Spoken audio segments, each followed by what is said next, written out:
वासुदेवाय Om Namo Bhagavate Vasudevaya Narayanam Namaskritya Naram Chaiva Narottamam Devim Saraswatim Vyasam Tato Jayamudire Ashtaprayeshu Bhadreshu Nityam Bhagavata Sevaya Bhagavati Uttam Shloke Bhaktir Bhavati Naishtiki. So continuing with the discussion on Srimad Bhagavatam, first canto, 18th chapter, Maharaj Parikshit cursed by a Brahmin boy. Text number 48 onwards. So Shamik Rishi is speaking here. Text 48. Tiraskrita vipralabdha shapta kshipta hata api nasitat pratikurvanti tad bhakta prabhavo apihi. The devotees of the Lord are so forbearing that even though they are defamed, cheated, cursed, disturbed, neglected, or even killed, they are never inclined to avenge themselves. Wonderful qualities of devotees. Rishi Shamik also knew that the Lord does not forgive a person who has committed an offense at the feet of a devotee. The Lord can only give direction to take shelter of the devotee. He thought within himself that if Maharaj Parikshit would counter-curse the boy, he might be saved. But he knew there also that a pure devotee is callous about worldly advantages or reverses. As such, the devotees are never inclined to counteract personal defamation, curses, negligence, etc. As far as such things are concerned, in personal affairs, the devotees do not care for them. But in the case of their being performed against the Lord and his devotees, then the devotees take very strong action. It was a personal affair, and therefore Shamik Rishi knew that the king would not take counteraction. Thus, there was no alternative than to place an appeal to the Lord for the immature boy. So this is the estimation of Shamik Rishi of Maharaj Parikshit, that he would not counteract. So that's a devotee of highest caliber. Although his own boy, who was a Brahman, and Parikshit Maharaj is a Kshatriya, and this Brahman lost control. He could not control himself. He could not tolerate. But at the same time, Parikshit Maharaj, look, he's been cursed to die. And Shamik Rishi knew that he would not counteract. That's very high level. So we have to slowly, we have to come to that level of devotion service. Like, see the verse. They say, Shamik Rishi is saying, they're so forbearing. The devotees are so forbearing that even though they are defamed, cheated, cursed, disturbed, neglected, or even killed, they are never inclined to avenge themselves. Why? Because they're fully surrendered at the lotus feet of Krishna. They know anything, whatever is happening in their lives is by the mercy of Krishna. And they have full faith in Krishna. They're fully surrendered. So Krishna, they know, Mare Krishna Rakhege, Rakhe Krishna Mareke. So what difference does it make? But to come to that level of surrender, to that level of faith, to that level of bhakti, it takes time. So we have to practice. One thing that is, even in Bhagavatam, this verse will come, Titikshiva Karunika Suhrida Sarvadehina Ajashatrava Shanta Sadhu Sadhu Bhushana. So first quality is Titikshiva. Titikshiva means tolerance, tolerate. And then Karunika, compassion. One thing is to tolerate and forgive and forget. And the second thing is compassionate upon the person who is doing everything against a devotee. That is even higher level. One can easily forgive and forget others. Okay, well, even that is not easy, but still, comparatively. But at the same time, to being a well-wisher of the person who's committing all kinds of atrocities and all kinds of abuses towards a devotee, that's even of higher caliber. That's how a devotee is recognized. Is he really a devotee? And that's why the tests will be there. They will always be there in our lives. That is to make sure that we are making advancement. So that's what we have to see within ourselves. Whenever such a situation, whenever the disturbances or situations happen which are not according to our taste or according to our liking, or which are completely opposite to what we were expecting, how do we react in that situation? First of all, do we react or do we respond? Reaction is in the mode of passion. Response is in the mode of goodness. And then what kind of response? That we have to see ourselves where we are. And look at Parikshit Maharaj. Although he was cursed to die, he did not take any revenge. No more nahle pe dahla, tit for tat. He didn't do anything like that. It's not that only the Brahmins are powerful enough to award curses or blessings upon the subordinates. The devotee of the Lord, even though he may not be a Brahman, is more powerful than a Brahman. But a powerful devotee never misuses the power for personal benefit. Whatever power the devotee may have is always utilized in the service towards the Lord and his devotees only. So this is the power of a devotee. He just still wants to serve the Lord and his devotees.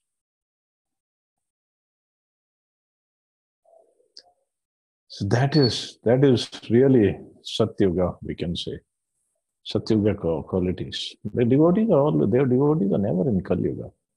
They always live in the qualities of Satyuga. So this is what we have to develop. Slowly, we have to work upon it, upon these qualities. In fact, this is what, whenever I listen to Shivani Didi's lecture, she always says, pick up a day that today I'm not going to get angry. She obviously tells to her audience. And the whole day, we have to somehow or other control ourselves. I'm not going to lose my temper. Why? Because the soul is beyond this anger or hatred or enviousness or any other of those qualities that we face these days, or that we have adopted these days. So we have to come back to the original, the constitutional, the inherent qualities of the soul. So somehow or other, we have to inculcate those qualities. They're not just going to appear all of a sudden. Like night we sleep and morning we'll become perfect devotees, pure devotees, no anger, no enviousness, nothing. We have to inculcate those qualities. So we pick up a day, no anger today. And then when we are conscious of it, okay, chances are, suppose we used to get angry, say, 10 times a day, maybe that day we will get angry only 2 times. And then again, we will try to curb it. Even if inside we get angry, we will not let it out. So next day, thinking, understanding what is the inherent nature of the soul, we will not get angry. So we have to develop those qualities. We have to work on those. The work can be done without getting angry also. All we have to do is try. Seemingly we think it is by getting angry or by having other qualities, negative qualities, we think the work gets done easily. But in the long run, it gives, it weakens us and it weakens the other person also. So it's not a good situation. We have to empower ourselves with these wonderful qualities of a devotee.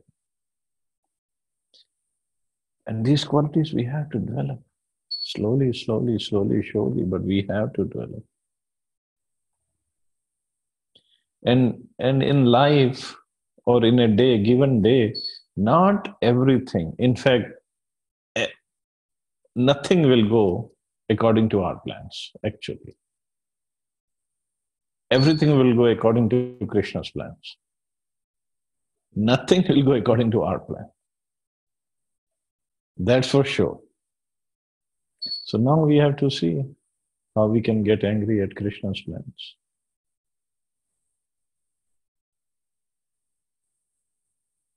So this is to empower ourselves, to increase our energy, increase our strength by understanding this is Krishna's plan. And still we go along, and still we have to work, still we have to do our duties, our responsibilities. And if it entails getting work done by others, so be it.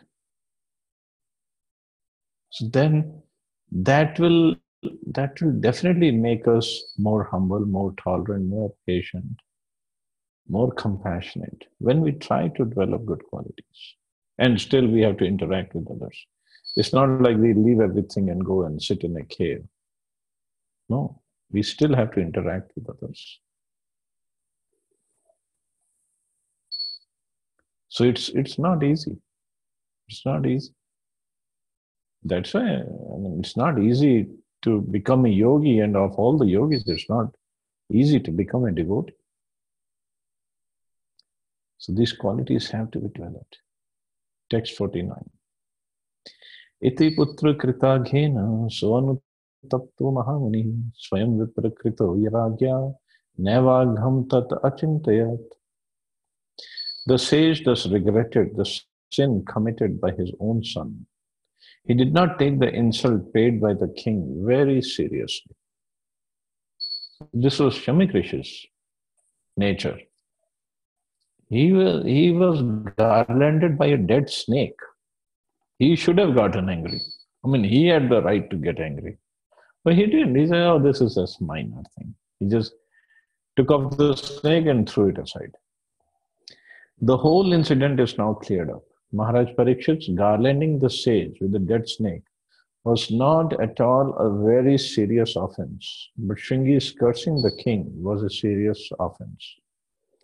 The serious offense was committed by a foolish child only. Therefore, he deserved to be pardoned by the Supreme Lord, although it was not possible to get free from the sinful reaction. Maharaj Parikshit also did not mind the curse offered to him by a foolish Brahman.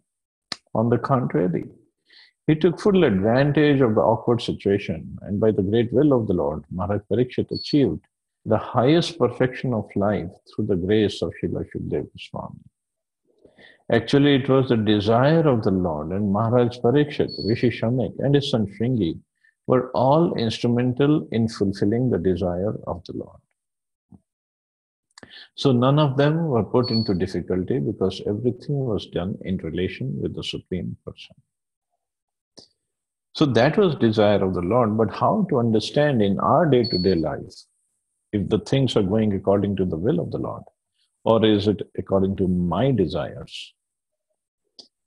They all are great devotees. Maharaj Parikshit, Rishi Shamek, and his son Shringi, they are great devotees of Krishna. So in the lives of great devotees, everything is orchestrated by Krishna only. Of course, since they are at that level, they understood and they didn't retaliate. But how to understand things are going on in our life? Is it according to Krishna? Is it my karma or my desires that are making the things going?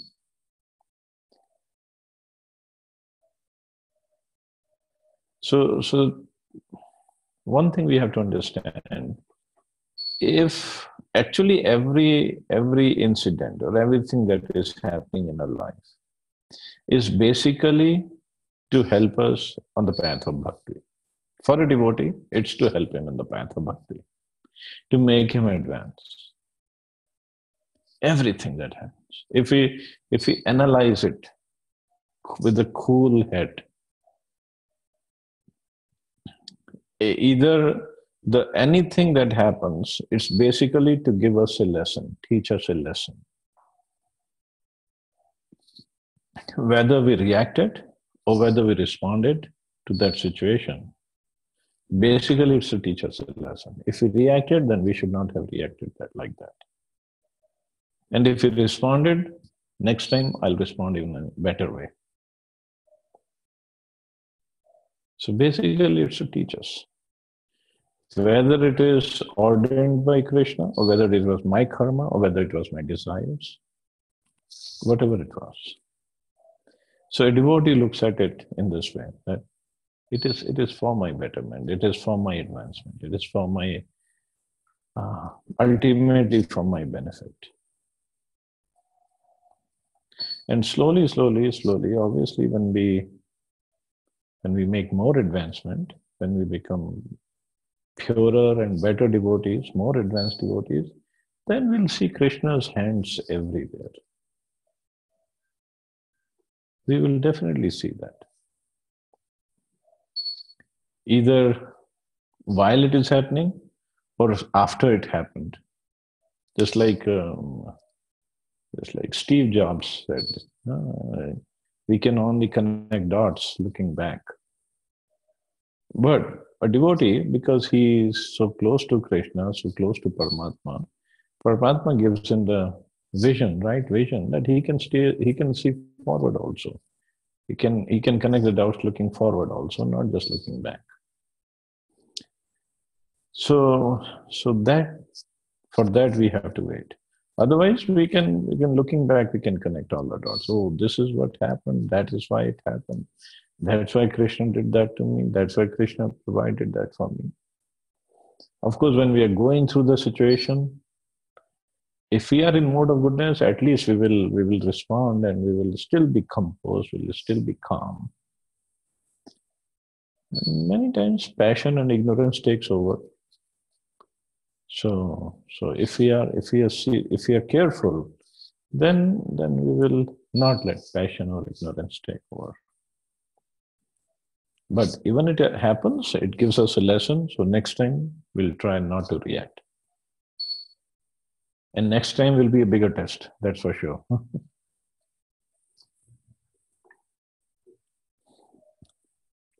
And look at the test. The higher, more advanced a person is, the severe test he is going to go through. And Parikshit Maharaj is cursed to die. He's going to die in 7 days. But like Prabhupada said, Parikshit Maharaj had 7 days guaranteed.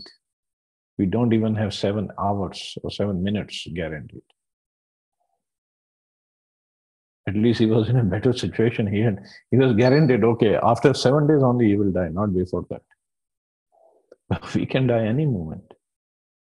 So how much ready we should be to get the teachings of Bhagavatam in our lives. Text 50. Prayasha sadvo loke parer dvandveshu yojita na vyatyanti na harishyanti yat atma gunashrayaha. Generally, the transcendentalists, even though engaged by others in the dualities of the material world, are not distressed, nor do they take pleasure in worldly things, for they are transcendently engaged. The transcendentalists are the empiric philosophers, the mystics, and the devotees of the Lord. Empiric philosophers aim at the perfection of merging into the being of the Absolute. Mystics aim at perceiving the all-pervading Supersoul. And the devotees of the Lord are engaged in the transcendental loving service of the personality of Godhead. Since Brahman, Paramatma, and Bhagwan are different phases of the same transcendence, all these transcendentalists are beyond the 3 modes of material nature. So even Jnanis, Yogis, and Bhaktas, Prabhupada saying, they all are beyond the 3 modes of material nature.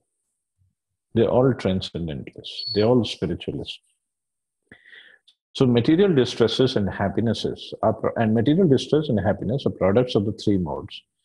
And therefore the cause of such material distress and happiness have nothing to do with the transcendentalist. Means they don't get affected by distress or happiness. Or maybe the way is they should not get affected. The king was a devotee and the rishi was a mystic, means he was a yogi. Therefore, both of them were unattached to the accidental incident created by the Supreme Will. The playful child was an instrument in fulfilling the Lord's will. So they were just taking it as, oh, he was just an instrument. So why get angry at him? And this is what Prabhupada also said at one place. A devotee does not get angry at the instrument of his own karma. Means if anything negative or positive happens in our life, Krishna picks up somebody to give us, especially the negative part. And we got affected. Oh, this person is a cause of my distress. But the person who Krishna picked up is just an instrument to give us our own karma back to us. So how can we get angry at that person? It was my karma, it was going to come back to me somehow or other. This person is just an instrument used by Krishna. So this is what Prabhupada, the playful child was just an instrument in fulfilling the Lord's will. So the people who give us our reaction back to us, basically they are being used as an instrument to give us our reaction back. How can we get angry at the instrument? Cause is our karma, and the effect is we get the reaction. So understanding that philosophically, I am not denying that it's very difficult in practical way to adopt it, to understand, to implement it. But we somehow or other, we have to. We have to if we want to make progress in bhakti. Because we cannot keep on taking revenge, cannot keep on cursing others, cannot keep on blaming anybody else. Then whole day we will be doing that. And this is what people do when they sit down and gossip whole day. What do they gossip about? What are all the court cases going on for? Basically to prove that I was right and the other person was wrong.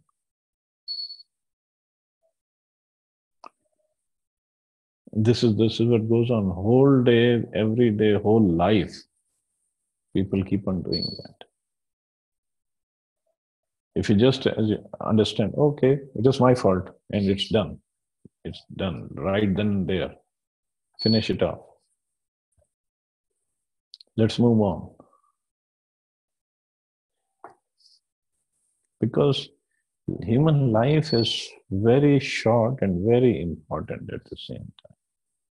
To be indulged in any kinds of negativities in our lives. We have a beautiful life given, beautiful path given by Prabhupada.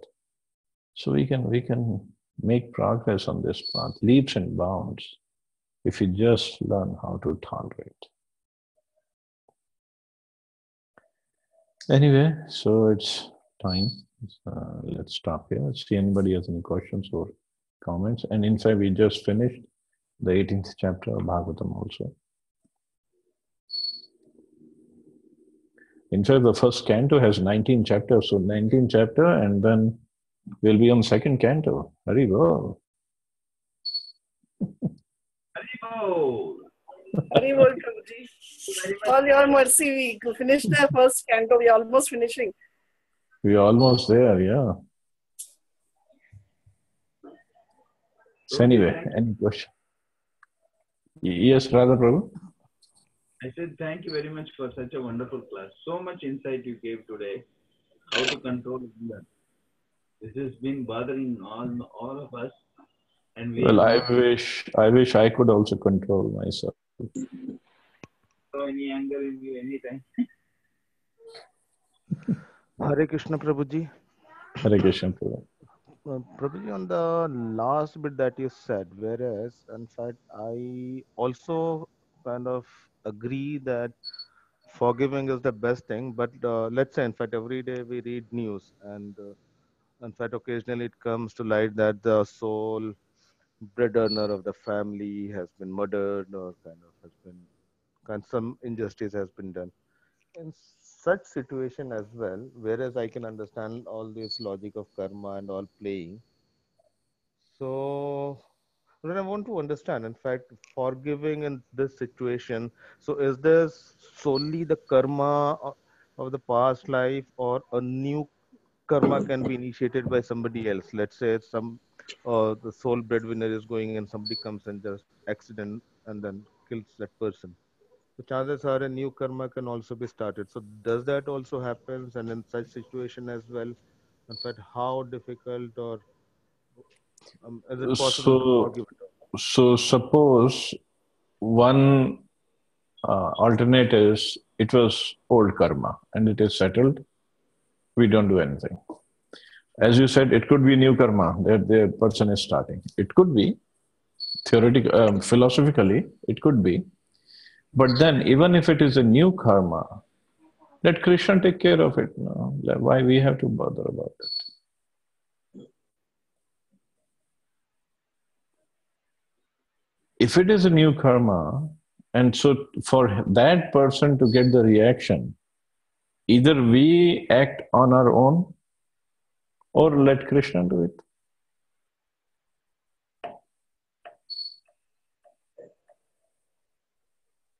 So, which will be better situation? No doubt that Krishna part will be better, but very hard to convince. For example, let us I first know it have is hard. I'm not saying it is easy.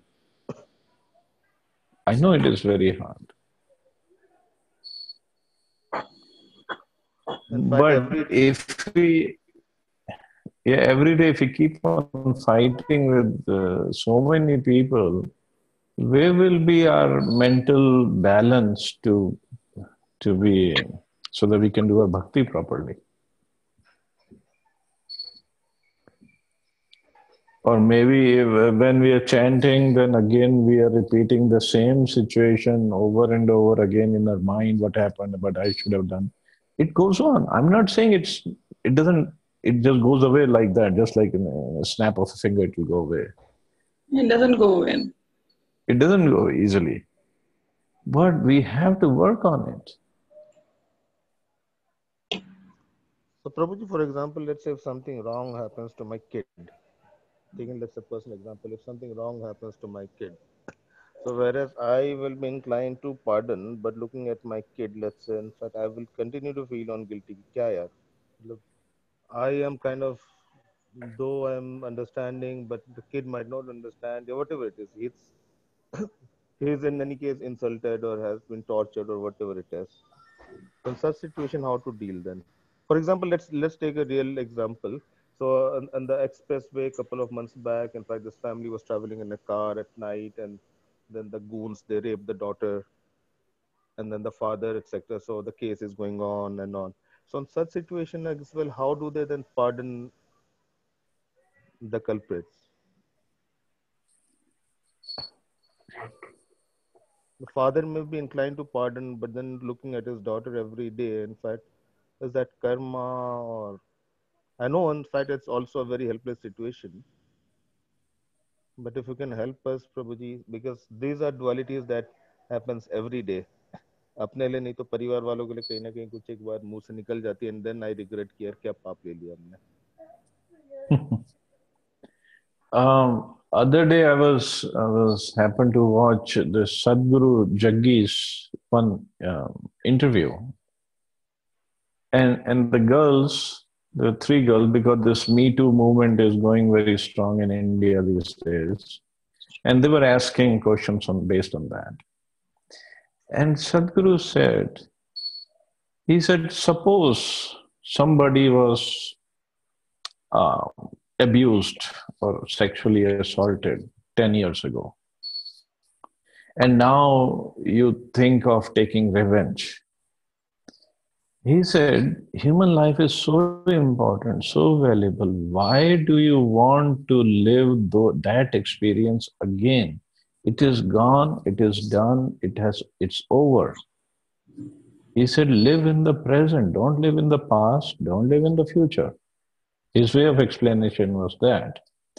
And it made sense because that incident is done. Okay, the girl was sexually assaulted. It is very tragic, very unfortunate, no doubt about it. But if the girl keeps on reliving that moment again and again and over again, will she ever be able to live a normal life?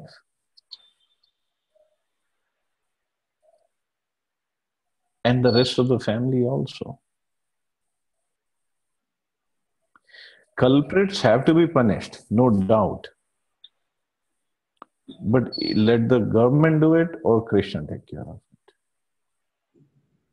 If we are not that capable of doing it. Otherwise, court cases and this and that, it goes on forever. And the girl has to live through it for the rest of her life. Whenever she is that culprit. Or whenever she reads about it, or whenever somebody talks to her about it. That will be even more tragic for her.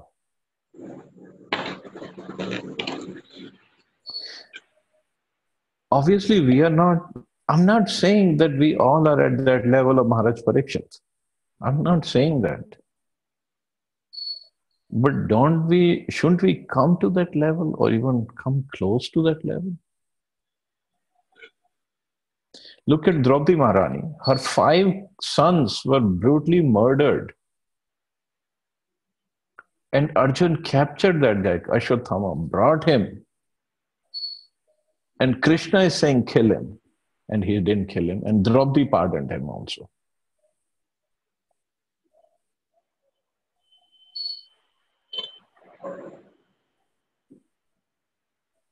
Why all these stories are there in Bhagavatam? Why not the story of Vidur Priya or Pramod Mohanty there in Bhagavatam? Because we are nowhere close to be devotee, in fact. That's why our examples are not there. We have to understand the greatness of devotion. And so Draupadi pardoned him, but Krishna didn't. Krishna still told Arjun, punish him, kill him. And Arjun took out this jewel from his forehead.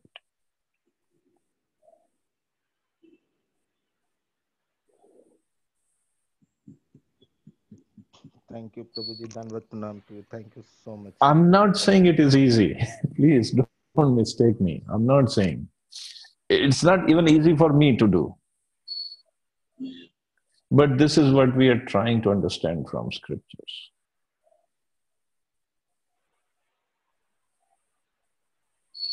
All the great examples, Jesus Christ, Haridas Thakur, look at their lives. These are not just the mere stories. This is they went through so much. Still they forgave.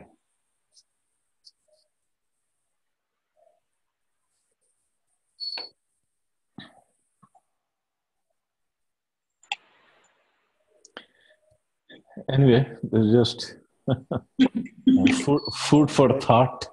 Food for thought for Diwali. So we can burn away all the negativities in our heart. That is what Diwali is, and light up our heart with love and knowledge and bhakti. Yes, Prabhuji. Very well explained, Prabhuji. Thank you Hare so Krishna. much. Thank you, Prabhuji. Hare Prabhuji, Thank you. Prabhuji, Hare Krishna. Jai Srila Prabhupada. Jai Srila Prabhupada. Dandavat pranam, Prabhuji.